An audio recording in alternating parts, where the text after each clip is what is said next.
Penguin Random House Audio presents The Mistletoe Mystery, a Maid Novella by Nita Prose. Read for you by Lauren Ambrose. To Tony, for his love of the season and so much more. Chapter 1. My Gran loved all holidays, but her favorite by far was Christmas. Every year when December rolled around, she'd take out the advent calendar she'd made herself, repurposed from an index cabinet discarded by a library after computers rendered the card catalog system obsolete. Gran polished that cabinet until the grain was tiger-striped and golden.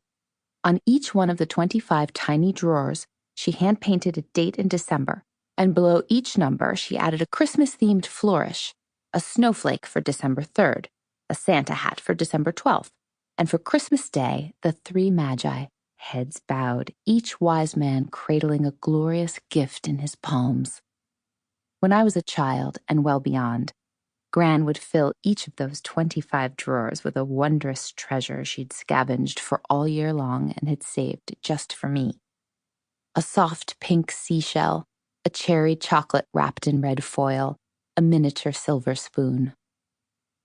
On December 1st, she'd bring home a fresh-cut Christmas tree given to her by the Caldwells, the last family she'd worked for as a maid. We'd haul that tree up several flights of stairs, dragging it into our apartment and festooning it with popcorn garlands and an assortment of homemade ornaments. Then, on Christmas Day, we'd wake up early, and still in pajamas, we'd open our presents. One year, Gran made me an entire crate of orange marmalade, my absolute favorite. Another year, she gave me a silver necklace, a gift she said given to her by a dear friend decades earlier. I gasped when I opened the box and saw the chain shimmering against the white cotton batting. "But it's your necklace, Gran," I said. "I can't accept this." "Of course you can. It will look lovely on you." And so it did. I wore that silver necklace from that day forward. But no sooner had I received the beautiful gift than I recognized a new problem. "Oh dear," I said. "What's the trouble?" Gran asked. "The gift I got for you is useless now," I replied.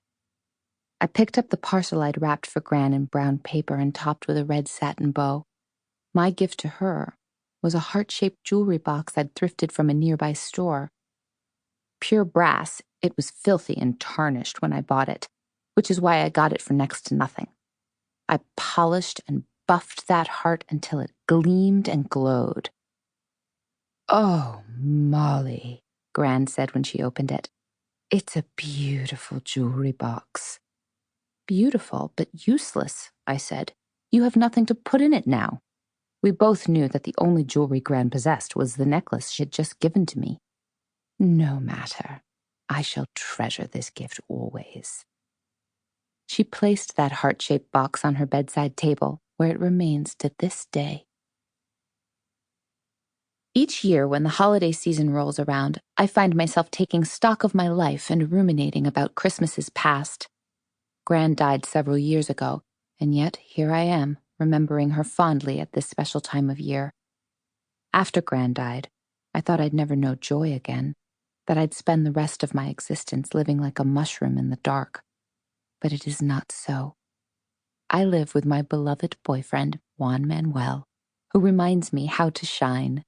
He's a beacon of light, adding hope and good cheer to all of my days. Sometimes I have to pinch myself. My life is so good, I wonder if it's actually real, and if it is real, will it last? It's silly, I know, and I try not to let doubts like these take hold, but they do get the better of me at times. Still, the truth is that Juan and I have lived together harmoniously for these past few years, sharing our modest little apartment and happily working at the Regency Grand Hotel. Whenever the calendar changes over to December, as it did about 3 weeks ago, Juan's natural enthusiasm dials up even higher than usual. He infects everyone, including me, with his buoyant Christmas spirit. His joy is contagious even in the darkest of times. For this reason, and for countless others, I cherish him so much that I don't know what I'd do without him. With every Christmas that passes, Juan adds a new tradition to our holiday. A tradition a la Juan, as he likes to say. His fanciful rituals are wholly concocted by him, expressions of charity, mirth, and above all else, joy. The first Christmas we spent together, I told Juan about Gran's Advent calendar tradition, and since then, he's kept that custom alive. "I declare this the month of Molly yet again," he said on December 1st of this year. "A gift for my love every day. What could be better?" Each year, he stocks Gran's Advent calendar with daily treasures chosen especially for me. When I behold the childlike glow on his face as I open one of Gran's cabinet drawers, I'm reminded of what she always taught me about gift-giving. For the pure of heart, the giving is greater than the getting.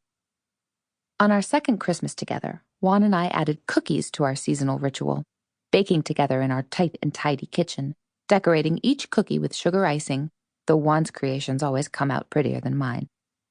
Once the cookies are iced and boxed, Juan dresses up as Santa and I as his elf, and we give a box to every neighbor we know in our rundown apartment building, leaving extras at the doors of strangers we feel could use some holiday cheer. On our third Christmas together, Juan had a new brainwave. "Our apartment window looks out onto the street. Some of the other tenants put up lights. We should too," he announced. Before I could stop him, he marched to the hardware store down the street, bought a set of multicolored twinkle lights, and installed them around our living room window, creating a blinking wonderland that could be seen from a mile away. And then there was last year's tradition a la Juan, by far his wildest yet. On the day of the first snowfall in December, he burst into the living room, where I was sitting on our threadbare sofa, and said, "Let's take a ride in a horse-drawn carriage. Jingle all the way. I've always wanted to do that. A romantic ride through the city streets with my Molly by my side." "What a nice idea," I replied. "Let's look into it sometime." "Look into it," he answered. "Let's do it right now." And so I found myself bundled in a warm coat, Juan cradling a flask of spicy hot chocolate he'd brewed himself. Down to the city's main square we went, where the holiday carriages were circling. Juan's face fell when a driver told him the price of a short ride, far beyond our meager means. His hand went to his wallet, but I stopped him before he could pay. "Juan, it's too much money. Surely there's something else we can do instead." His eyes lit up then, and that devious little dimple on his cheek made an appearance as it always does when he gets an outrageous idea. "You're right, Molly. I have a better plan." This is how I found myself back in the main square the day after. This time, I sat in a discarded children's sleigh fished from a dumpster by Juan Manuel, who was wearing an old fur coat that once belonged to Gran, dollar store reindeer antlers on his head, and a red clown nose. He pulled me around the main square on the sleigh, twice, and I laughed the entire time, as did everyone else who witnessed our silly, joy-filled spectacle. A photo of this moment sits on Gran's curio cabinet to this day. My head is thrown back in laughter, and Juan is looking back at me, expectant, jubilant, and maybe, I hope, a little bit in love. Who knew a reindeer could cherish a carriage ride so much? Now, as I lie in bed struggling to sleep through the early Sunday morning hours, I watch Juan in the shadowy light, slumbering peacefully on his pillow. So many memories of Christmases past swirl in my mind. Soon we will spend our 5th holiday season together. May it be as merry and bright as all the ones we've shared before.